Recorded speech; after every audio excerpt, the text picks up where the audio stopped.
Bismillahirrahmanirrahim. Assalamualaikum warahmatullahi wabarakatuh. Alhamdulillahi azza wa jal. Thumma salatu wassalamu ala asyrafil anbiya'i wal mursalin wa man tabi'ahu bi ihsanihi ila yaumiddin wa ba'd.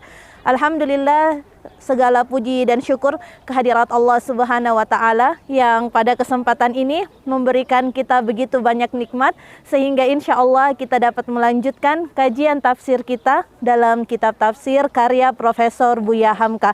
Dan sahabat Al-Quran yang dirahmati Allah, saat ini kami masih berada di Puncak Kapadokia, tepatnya di kota Gorame, di mana kota ini merupakan situs warisan yang sudah dicatatkan dalam UNESCO. Dan mudah-mudahan sahabat Al-Quran yang dirahmati Allah dapat berkunjung dan menyaksikan keindahan kuasa Allah Subhanahu wa taala di Puncak Kapadokia ini.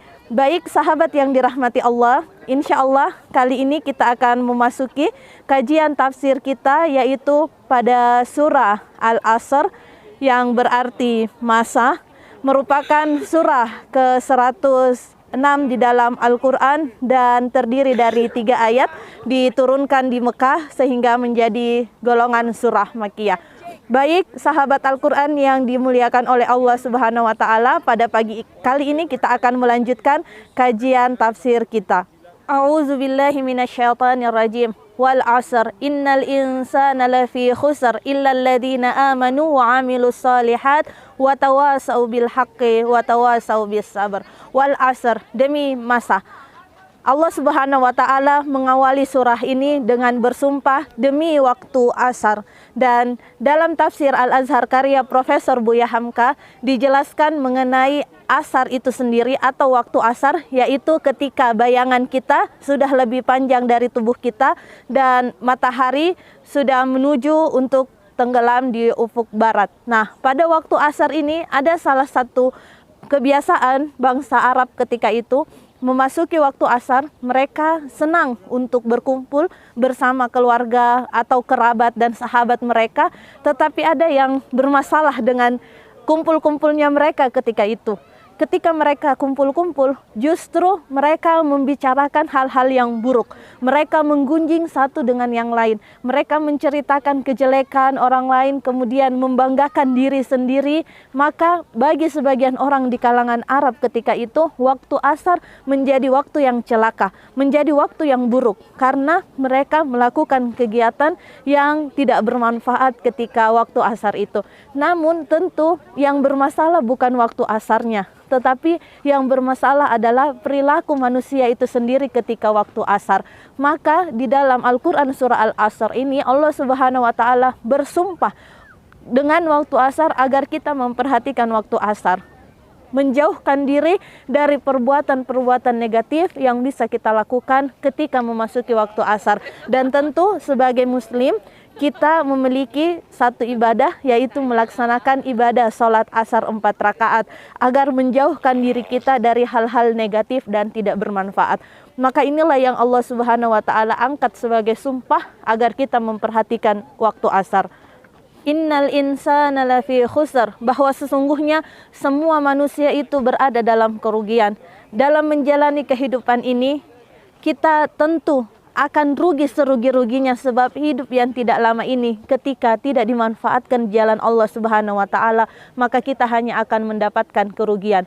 Maka bagaimana cara agar kita terhindar dari kerugian yang Allah katakan di dalam surah Al-Asr ini? Allah Subhanahu wa taala melanjutkan firman-Nya, illal ladzina amanu wa amilus shalihat, kecuali yang pertama, illal ladzina amanu, kecuali orang yang beriman, wa amilus shalihat, dan melakukan amal soleh, wa tawasau bil haqqi wa tawasau bis sabr, dan saling menasehati dalam kebenaran atau kebaikan dan dalam kesabaran. Mengapa Allah Subhanahu wa taala mengangkat nasihat menasehati itu bukan hanya tentang kebaikan tetapi juga tentang kesabaran? Karena tentu sebagaimana yang kita ketahui bahwa dalam menjalani kehidupan di dunia ini kita akan diperhadapkan dengan banyak sekali ujian, ada banyak sekali musibah, ada banyak kesusahan yang mungkin menerpa hidup kita. Maka ketika kita tidak saling bernasihat satu dengan yang lain, maka tentu kita akan menjalani kehidupan ini dengan rasa sedih dan putus asa. Maka Allah mengangkat watawasau bis sabar, saling bernasihatlah atas kesabaran. Dan tentu setiap kita pasti akan memiliki ujiannya masing-masing dan menjadi tanggung jawab bagi kita untuk bernasihat dalam kebaikan dan kesabaran. Kemudian Allah Subhanahu wa taala mengangkat hal ini agar menjadi perhatian bagi kita bahwa menjalani hidup di dunia ini kita tidak bisa sendiri-sendiri. Kita tidak bisa memikirkan keselamatan diri kita sendiri, bahwa hanya kita yang ingin masuk surga, hanya kita yang ingin selamat dari azab neraka. Tapi tentu kita juga memikirkan orang lain, mengajak orang lain agar selamat, mengajak orang lain pada kebenaran, mengajak orang lain pada kesabaran. Itulah yang dimaksudkan oleh Allah Subhanahu wa taala, wa tawasau bil haqqi wa tawasau bis sabar. 4 poin penting ini menjadi pengingat bagi kita agar Allah Subhanahu wa taala menghindarkan kita dari golongan orang-orang yang merugi.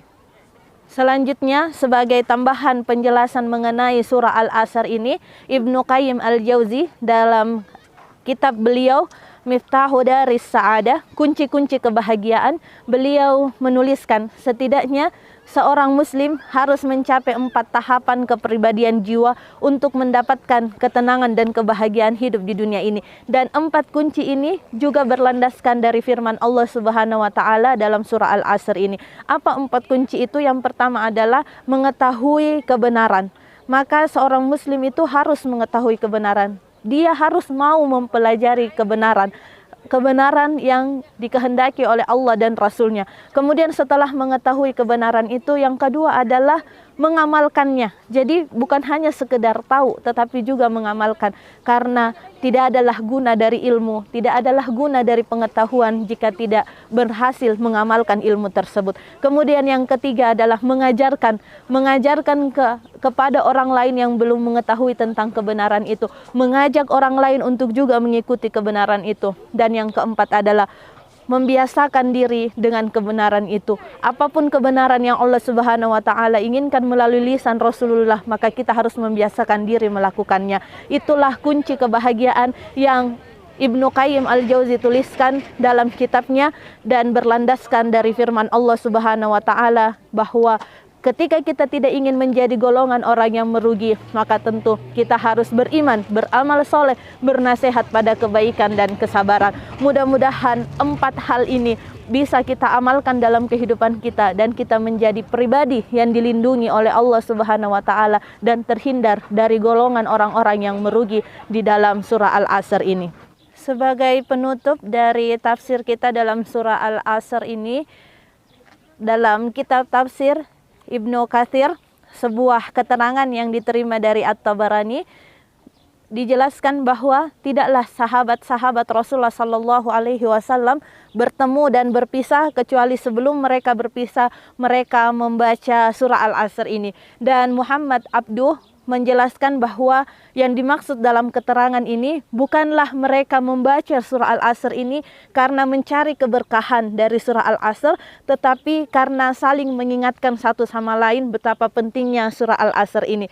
Dan Imam Syafi'i mengatakan bahwa sekiranya manusia seluruhnya mau membaca dan mengkaji surah ini, memahami surah ini, maka cukuplah baginya sebagai pedoman menjalani kehidupan di dunia ini. Inilah pentingnya surah Al-Asr yang kita kaji pada kesempatan pagi ini. Mudah-mudahan Allah Subhanahu wa taala memberikan keimanan dan ketakwaan ke dalam hati kita semua sehingga kita semakin lapang menjalani ketaatan kepada Allah Subhanahu wa taala. Terima kasih telah menyaksikan video ini, dan dari Puncak Kapadokia ini kita saling mendoakan keistiqamahan untuk senantiasa taat kepada Allah Subhanahu wa taala. Dan insya Allah kita akan bertemu dalam kajian tafsir Al-Azhar surah-surah berikutnya. Mudah-mudahan dengan bertambahnya ilmu kita, semakin yakinlah kita dalam ketaatan mengamalkan perintah Allah Subhanahu wa taala. Mohon maaf atas khilaf dan salah kami dalam penyampaian tafsir Al-Azhar ini. Mudah-mudahan kita terus belajar mengkaji bersama agar ilmu yang kita dapatkan bermanfaat bagi pribadi dan orang lain. Sekali lagi terima kasih untuk menyaksikan dan membagikan video ini. Hadanallahu wa iyyakum ajma'in. Billahi taufiq wal hidayah. Assalamualaikum warahmatullahi wabarakatuh.